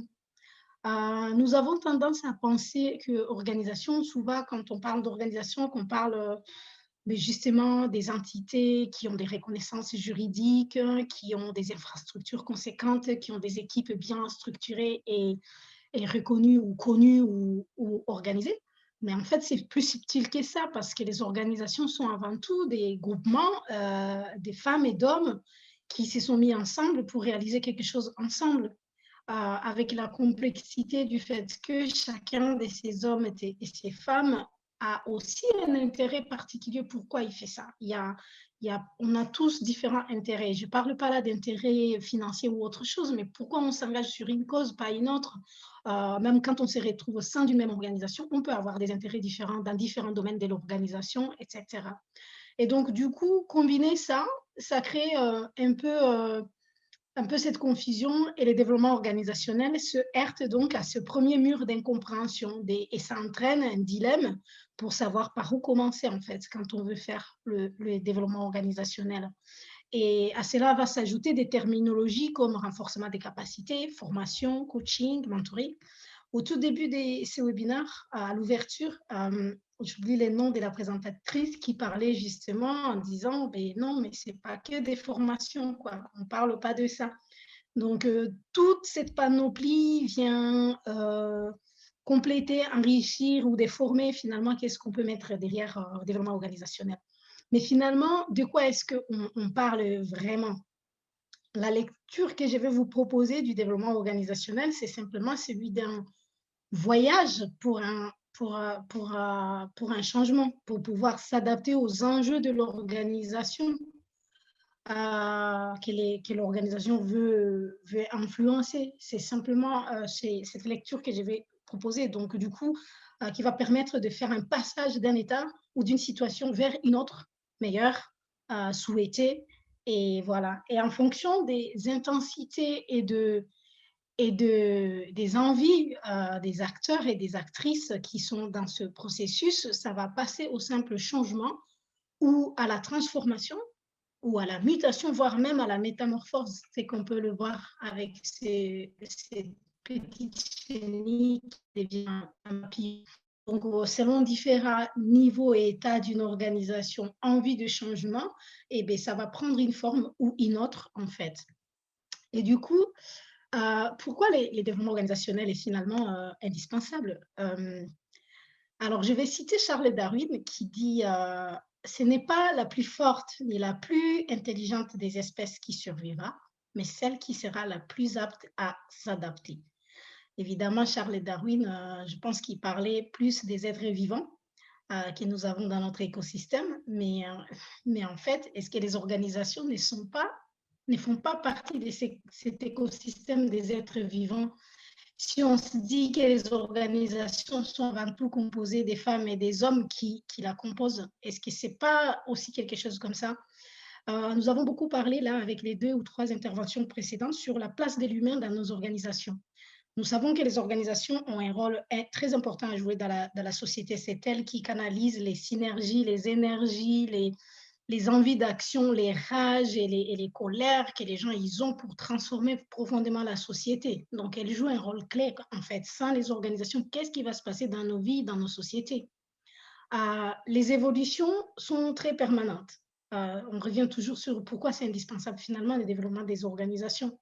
Parce que les évolutions sont permanentes, tout se modifie sans arrêt, tout le temps.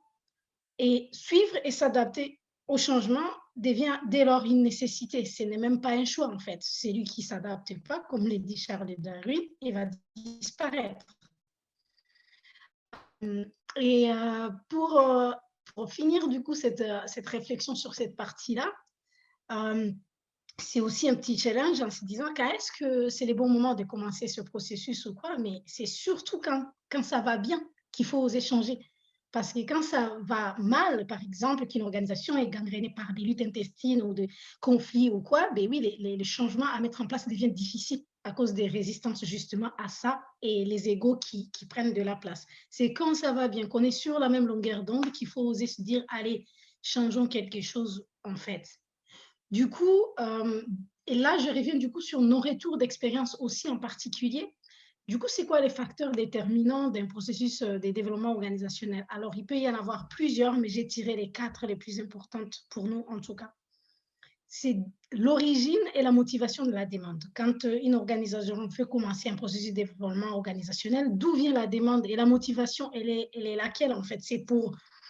Est-ce que c'est pour réparer un truc qui ne marche pas? Est-ce que c'est pour aller vers un futur désirable que les gens mesurent? Est-ce que c'est parce qu'un bailleur l'a demandé? C'est parce que dans un appel à proposition, on a dit nous serons très sensibles aux facteurs de renforcement des capacités. Pourquoi on veut se transformer? Pourquoi on veut changer est hyper important et va être déterminant sur les résultats et sur le processus lui-même.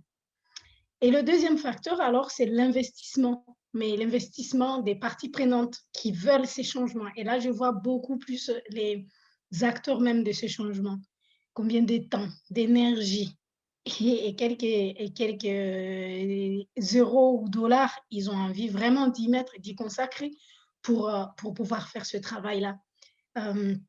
Ça va déterminer aussi beaucoup les résultats de ça. Même quand il n'y a pas des moyens financiers, quand il y a beaucoup d'énergie et d'envie, de volonté, du temps à investir là-dedans, eh bien, dans la plupart des cas, en fait, c'est un facteur très déterminant et ça marche. Et l'autre, c'est les résultats attendus. En gros, et là, j'ai fait une blague en disant les fameux livrables. Qu'est-ce qu'on attend vraiment comme résultat d'un processus de développement organisationnel? Eh bien, souvent, il y a un gros focus sur les livrables du genre, oui, plan stratégique, oui, politique de genre, oui, comment je vais dire, plan de durabilité financière, etc. Mais donc, je vous pose cette question et ceux qui veulent peuvent répondre dans le chat, je regarderai ça à la fin. Mais c'est quoi les livrables d'une prise de conscience ou d'une transformation interne de sa conception des choses? C'est quoi les livrables de ça? Du coup, où est-ce qu'on met les curseurs? Et ce n'est pas pour dire que l'un est plus important que l'autre. Entre les transformations invisibles qui se passent à l'intérieur de chaque homme et femme qui fait partie de ces processus, qui va transformer justement du coup comment l'organisation pense et se pense dans la société, jusqu'à du coup se dire, OK, voici, on a besoin de mettre ces processus en place, de mettre ce programme en place, etc. Donc, où est-ce qu'on pose les curseurs sur ces fameux résultats, ces fameux livrables, et où est-ce qu'on pose les curseurs entre ce qui est visible, ce qui est sur le long terme et ce qui est immédiat tout de suite? Et voilà, et du coup, ça me ramène sur les quatrième facteurs, les derniers, sur du coup, combien de temps on veut voir ces résultats, en fait, et les curseurs entre l'immédiat et le long terme. Et donc, du coup, pour nous, en fait, il est important dans ces processus de développement organisationnel de remettre une priorité sur vraiment avec les organisations qui ont envie de ces changements, de réfléchir sur c'est quoi les conditionnements, comment nous sommes conditionnés comme personnes et organisations par le système et comprendre vraiment d'où vient, et quand je dis le système, voir placer l'organisation société civile dans les contextes même de l'aide de développement, dans les contextes même des évolutions de nos sociétés. Repenser la question des légitimités et crédibilité des organisations de la société civile vis-à-vis des personnes qui représentent. Comment ça se passe en fait? C'est clé, et j'ai entendu au tout début Thomas Pichet parler de légitimité, c'était plus la légitimité des données, mais ici, allez voir aussi la légitimité même de l'existence et de sa raison d'être et des actions d'une organisation. La place des femmes et des jeunes, on continue justement à avoir plein de programmes où on parle des genres et de la place des minorités, diversité, inclusion, mais en fait, on a vraiment toujours très peu d'organisations de la société civile, des rôles vraiment d'influence, des pouvoirs toujours centralisés, et les syndromes du président fondateur. Donc, pensez à comment je vais dire, l'héritage, comment on passe la main à d'autres futures générations, cette question de président fondateur éternel.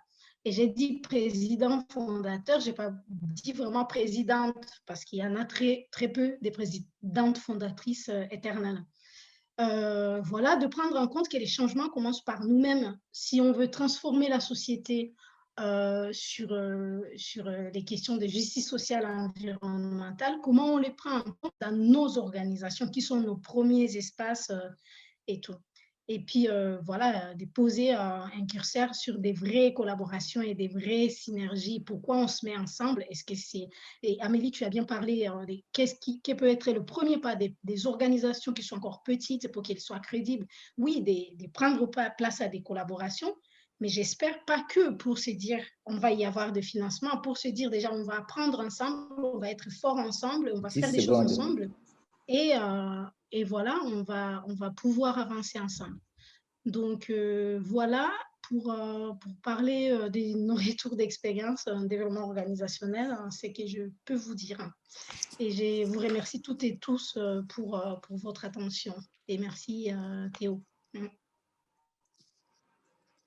Excellente présentation, Mireille.